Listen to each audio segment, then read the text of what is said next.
Alright boys and girls, and welcome back to another building video. Maybe the base isn't your main priority. Rust offers many different paths for players to follow, and with this base I've tried to tick all of the boxes. So here is a base with this upkeep, this raid cost, and this level of online protection. Stick around to the end of the tour to learn more. If you guys are new to building or you're just looking to improve, stop by my Discord where you can find me and some other helpful builders. If you guys would like to take it one step further, I'm live every Wednesday on Twitch where you guys can actually have your own base reviewed, and we'll crack on with touring the Katan. Alright, brand new concept here.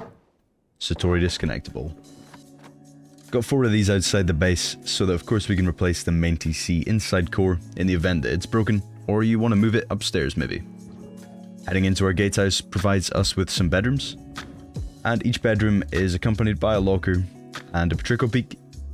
They give some wide and long angles into our compound, giving us a wonderful head glitch to anyone that could be running around in there.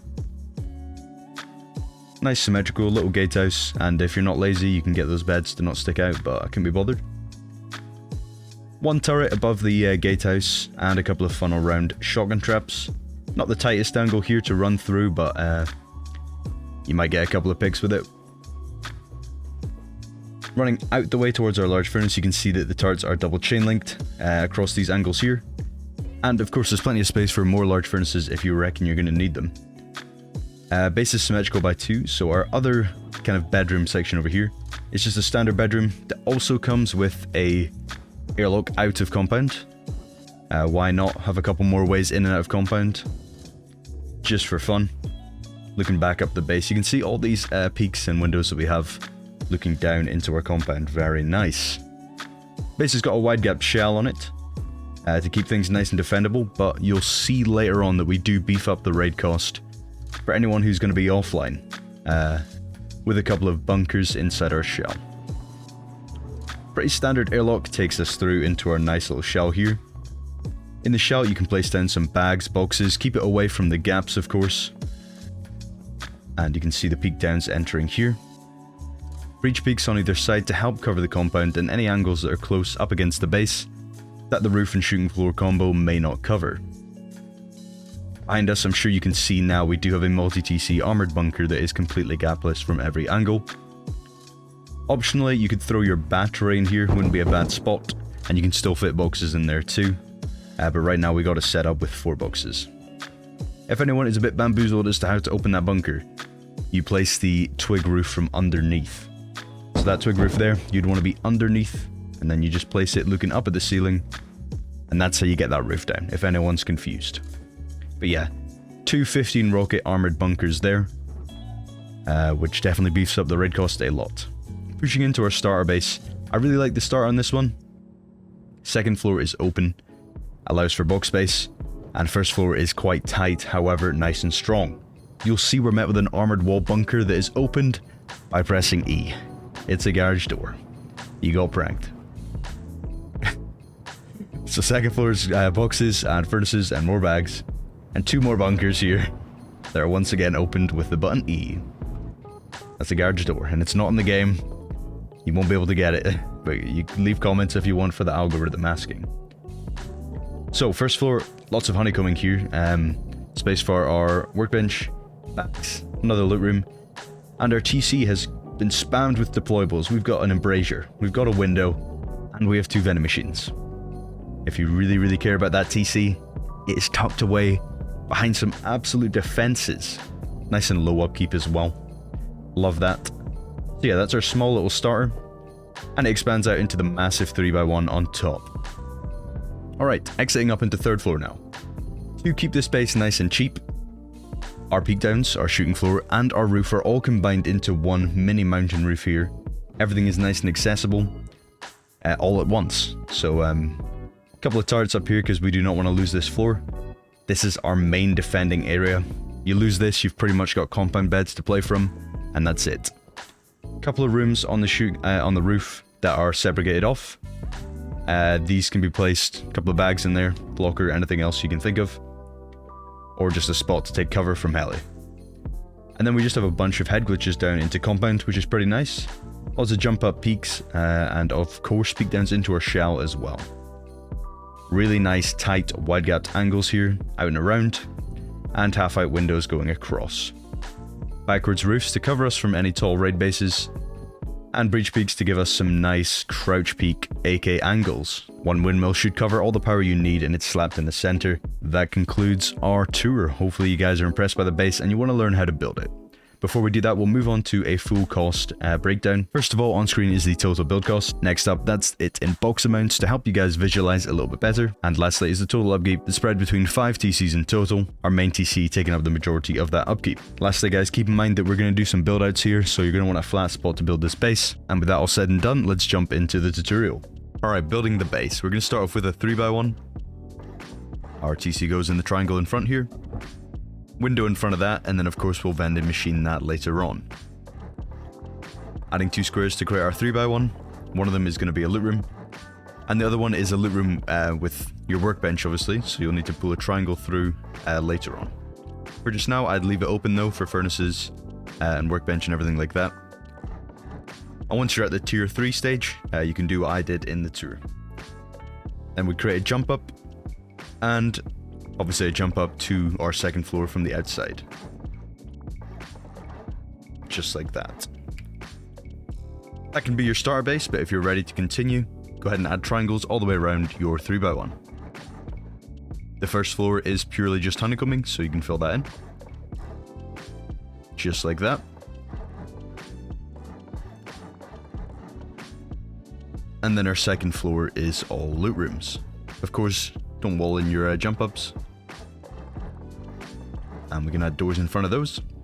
And then we've got 3 triangle loot rooms going around.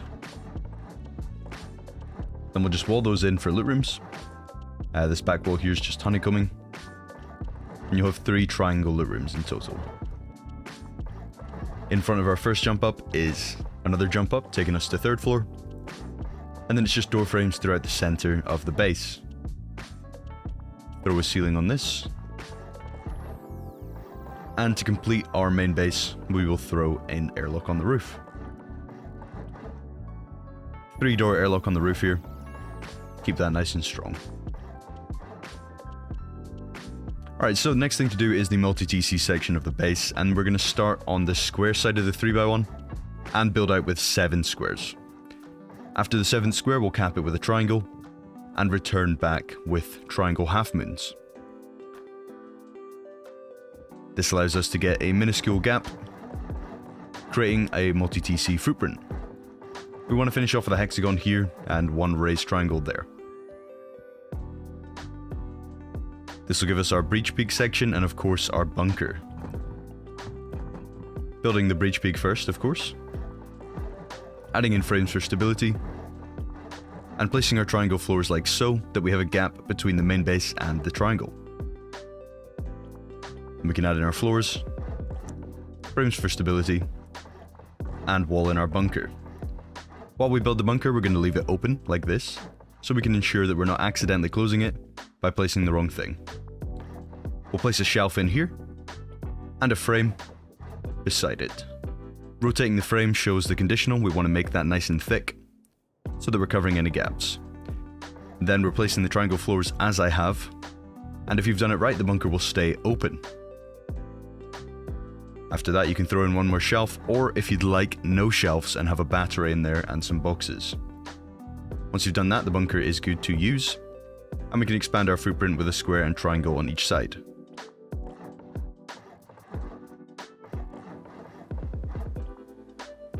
Lastly, after those triangles are placed, we can add in these roofs, because they do block the placement of the square.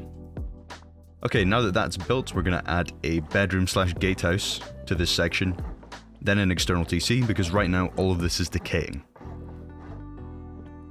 This here is our bedroom, and on the left is our airlock outside of compound. Lastly, let's connect this to an external TC, a mini Satori disconnectable.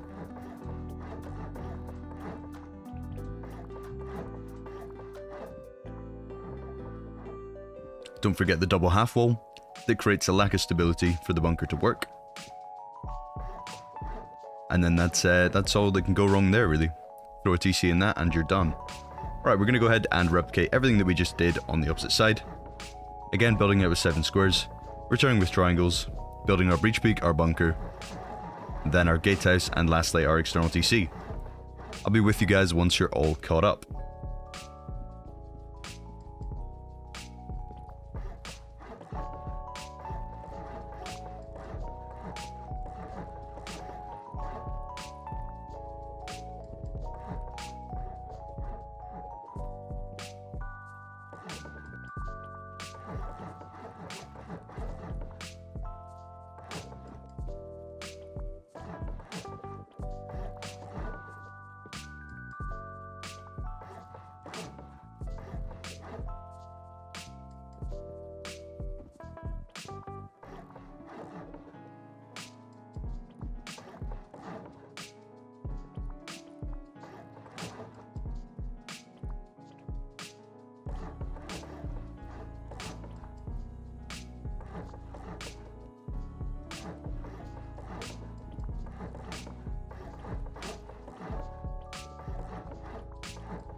Okay, that is both of our external TC sections completed. We're going to move on to widegapping now.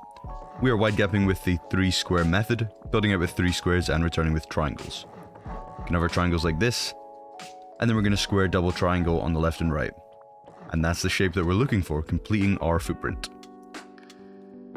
All the way around here is frames with a wall in between, and it's the same over here. This section is our airlock, taking us into our shell. We'll have double doors leading all the way through, so we can have some garage doors in there. Then we build our gatehouse, that also comes with some bedrooms on the side, and of course our double chain link turrets. A couple of petricos underneath too to help cover compound. And this gatehouse is nice and simple to build, and there's 2 of those in total. Adding in our frames for the double chain link, and half walling around the back, to keep our turret nice and safe.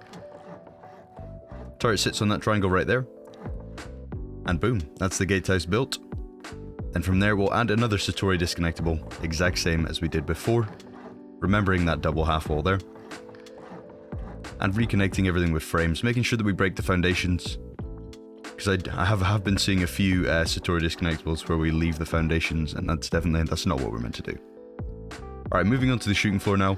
We're working on the side that has our airlock. Half wall windows as I do, these sections are just normal walls, and we can raise up the frames that we have too.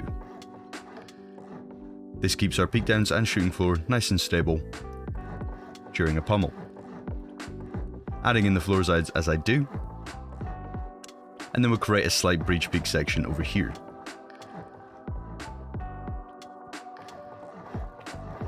Jumping on top of our airlock, we can add frames and windows once again, giving us lots and lots of angles down and around our compound.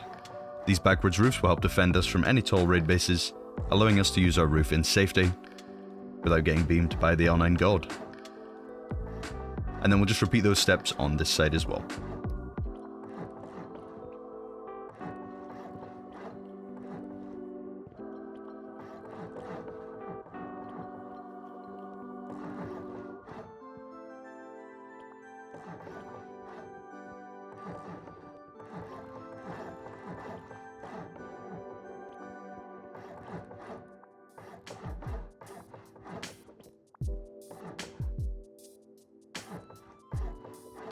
Over on our bunker side, we're going to start by windowing off all the way around these 3 triangles on top of our breach peak, and then we're going to add in our floors. This window here is crucial as it blocks the final gap on our bunker, so get that down as early as possible. And then again, backwards roofs, helping this time to cover a turret that'll be on our roof. Over here, this section's a little bit different now. We do half wall window, then frames and windows on top, creating that double peak down effect. Again, backwards roofs on here to keep us nice and safe. Lastly, the square floor goes in, and there we go. Same on this side, and then we'll replicate it all on the opposite side of the base.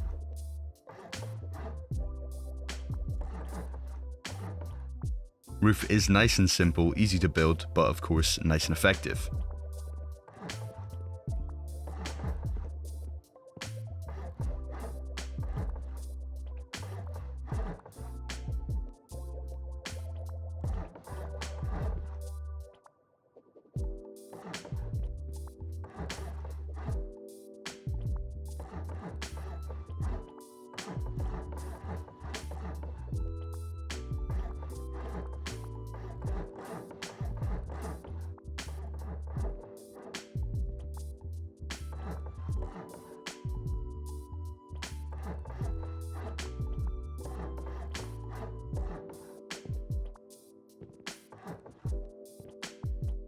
And once we've done that, the last thing to do on our roof is throw down a windmill.